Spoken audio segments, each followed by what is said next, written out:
wala sila alam sa international law, lalo na yung kay Daria. Okay. Alam mo, eto lang ha, makikinig kayo sa akin. Okay? Ang procedure sa ICC, it's a criminal procedure. Okay? Tanungin nyo kahit sinong lawyer, judge, sasabihin ko sa inyong ito. Mag-agree sila sa akin.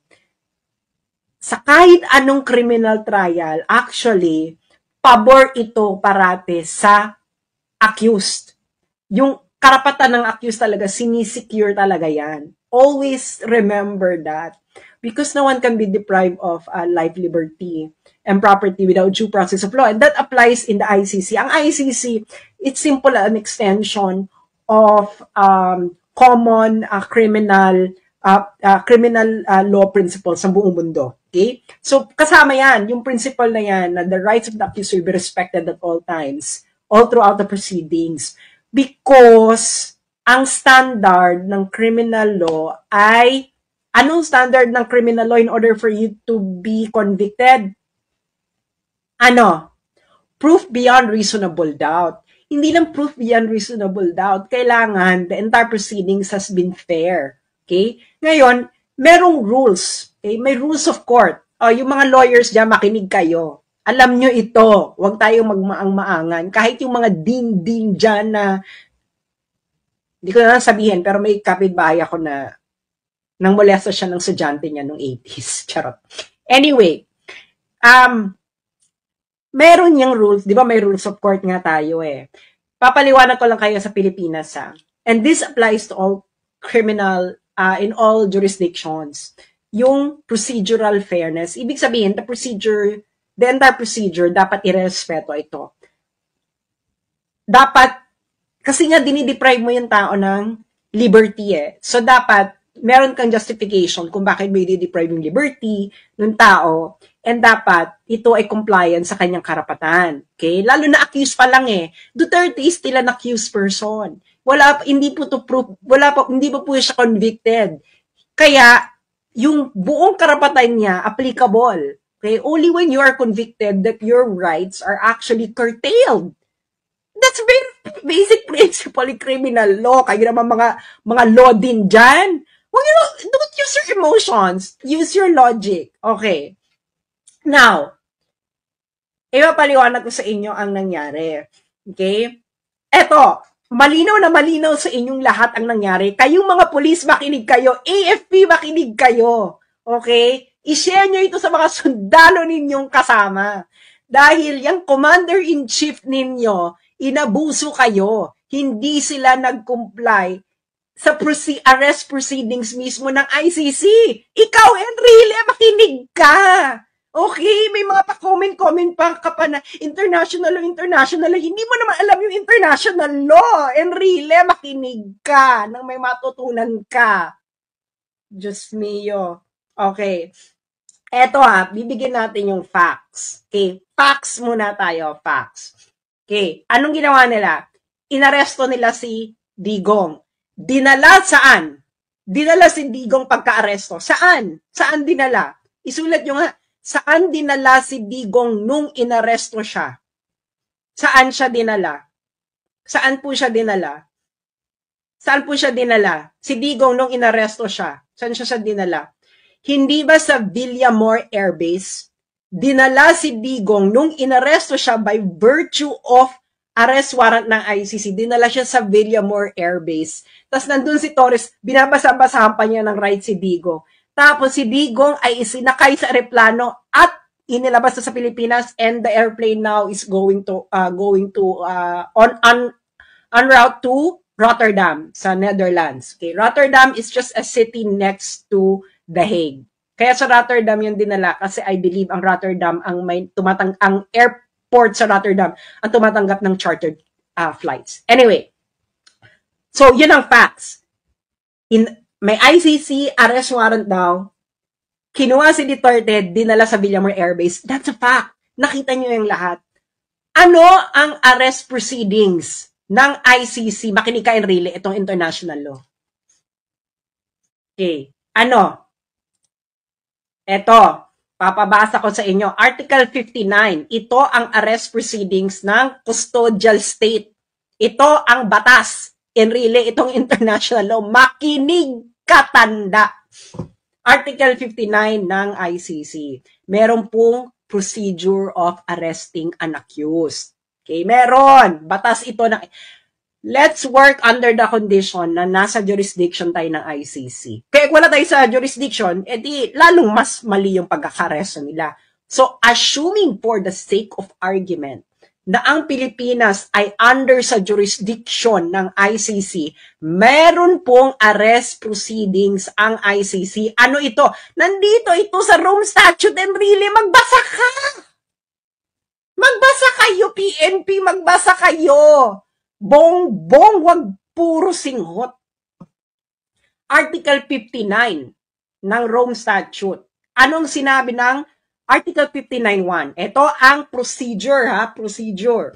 A state party which has received a request for provisional arrest or for arrest and surrender shall immediately take steps to arrest the person in question. Ano ibig sabihin yan? Pag naka-receive ka, arrestin mo kagad. Correct. Sabihin natin, correct yung ginawa nila. Inaresto nila. Nakatanggap sila ng warrant of arrest, inaresto nila. Pero may next step, mga friends. May next step pag inaresto mo. Ano ang step 2? Step 2. A person arrested shall be brought promptly before the competent judicial authority in the custodial state, which shall determine in accordance with the law of the state that 1. A. Warrant applies to the person. 2. The person has been arrested in accordance with the proper process. And C. The person's right have been respected. Step 2 pa lang tayo. Anong sabi nito? Tatagalogin ko. Pag ikaw ay inaresto, anong dapat ang gagawin sa'yo ng arresting officer? Dadalin ka sa harapan ng competent judicial authority. Ibig sabihin, si Digong dapat dinala saan? Sa hukuman ng Pilipinas. Sa harapan ng hukuman ng Pilipinas. Pero anong ginawa nila? Saan nila dinala si Digong? Sa Villamor Air Base. Kailan naman naging korte ang Villamor Air Base? Napakalinaw dito, mga engot kayo. ICC law ito ang ICC procedure. Ito yung pinagmamalaki ninyo, violate nyo yung law. Number 1 violation, hindi nyo dinala si Digong sa harapan ng competent judicial authority. Yung competent judicial authority na yun, which is ang ating korte, dapat ididetermina ng competent judicial authority ng Pilipinas na 1, na ang warrant ay nag-a-apply kay Duterte, and number 2, na yung naaresto si Duterte has been accordance with the proper process. Was it proper process? Hindi mo nga dinala sa harapan ng competent judicial authority. Torres, tanga ka! Ikaw ang may kasalanan nito. Ignorance of the law. What? Excuses no one. Nasa batas ng ICC, Torres, Bongbong Marcos, na pag inaresto mo, may inaresto ka na may warrant of arrest from the ICC, dadalhin mo yung inaresto mo dapat sa harapan ng competent judicial authority sa bansa mo. Yaan ang nasa batas ng ICC. You violated it. You violated it. Okay. Diba? Violated na. Kita niyong lahat, saan dinala si Digong? Dinala ba si Digong sa harapan ng competent judicial authority? No! Kitang-kita niyong lahat, siya dinala sa Villamor Air Base. Hindi ba? Villamor Air Base. Villamor Air Base is not a competent judicial authority. The AFP, na yun ang pugad ng AFP, Villamor Air Base is not a competent judicial authority. Torres is not a competent judicial authority. Sino lang ang competent judicial authority sa Pilipinas? Nasaan ang judicial power sa Pilipinas? Nasa Supreme Court and the courts. Dinala ba nila sa kahit anong korte sa Pilipinas si Duterte? No. So they violated ICC rules already. Doon pa lang. This is, they violated procedures. At alam to ng mga lawyers, if you violated a procedure, anong mangyayari sa kaso? Diba? If things are fair, anong mangyayari? Tanungin nyo sa mga lawyers. Tanungin ninyo sa mga law din. Kung sinabi kong sila na sasabihin nila hindi madidismiss, you are not acting on jurisprudence. Ayan o, in accordance with the law of the state, ibig sabihin in accordance sa law ng Pilipinas, ididetermine na pa ng korte ng Pilipinas dapat na yung warrant ay nag-a-apply kay Duterte. Second, na yung pagkaka-aresto kay Duterte ay dumaan sa proper process. At number 3, na ang rights ng arrested ni Duterte ay dapat respected. Ididetermine na pa yun ng court. Anong ginawa nila, Bongbong? Anong ginawa ng AFP? Anong ginawa ninyo mga polis? Ipinasok nyo si Duterte sa eroplano at inilipad nyo palabas. Is this according to the arrest proceedings ng ICC? No. Is it according to the arrest proceedings ng Pilipinas? No. So kayong mga polis, kayong AFP, anong batas ang sinusunod ninyo, mga putang ina kayo?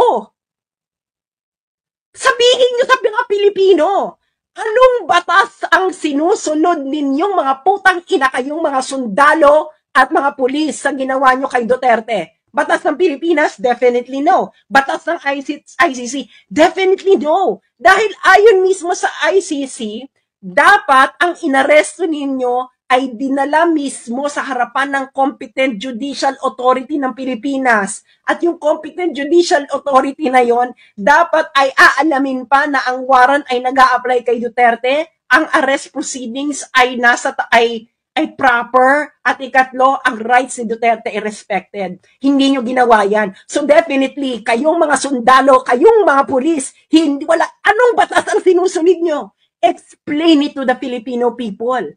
What was the law did you follow? What was the law did you follow?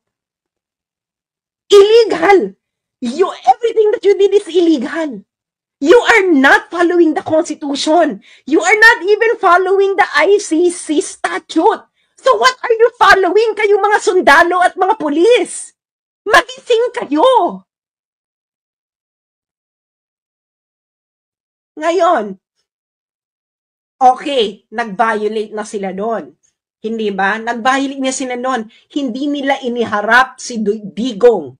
Hindi nila hinarap si Duterte sa competent judicial authority. Dinala nila, di ba, sa Villamor Air Base, and from Villamor Air Base, inilakay ng eroplano. That's not according to the arrest proceedings of ICC itself. Meron ka ng procedural flaw. Kayo ang nagkamali. Kayo mga pulis, mga sundalo, wala kayong batas na sinusunod. Mahiya kayo sa mga anak ninyo, sa pamilya ninyo, at sa bansang Pilipinas. Anong batas ang sinusunod ninyo? Ito ang batas na umiiral sa arrest ni Duterte. ICC statute. And according to the ICC statute, dapat si Duterte ay iniharap sa competent judicial authority ng Pilipinas. Hindi nyo ginawa yan. So anong sinusunod ninyong batas? Wala. Ngayon, violated na yan. Pupunta ngayon tayo sa Article 59.3. Anong sabi ng Article 59.3 ng arrest proceedings? The person arrested shall have the right to apply to the competent authority in the custodial state for interim release pending surrender. Anong ibig sabihin nito? Di ba? Inaresto mo. Tama. Inaresto nyo. Kayo, tama. Ang pagkakamali nyo kayong mga sundalo at mga polis, hindi nyo ginawa yung step 2. Dinala nyo dapat si Duterte sa harapan ng competent judicial authority ng Pilipinas. At pag nakaharap na si Duterte sa competent judicial authority, dun siya mag-a-apply ng interim release pending surrender. What did you do? You violated the procedures of ICC itself. Sabihin nyo nga sa akin, kayong mga lodin na nagmamarunong-marunong,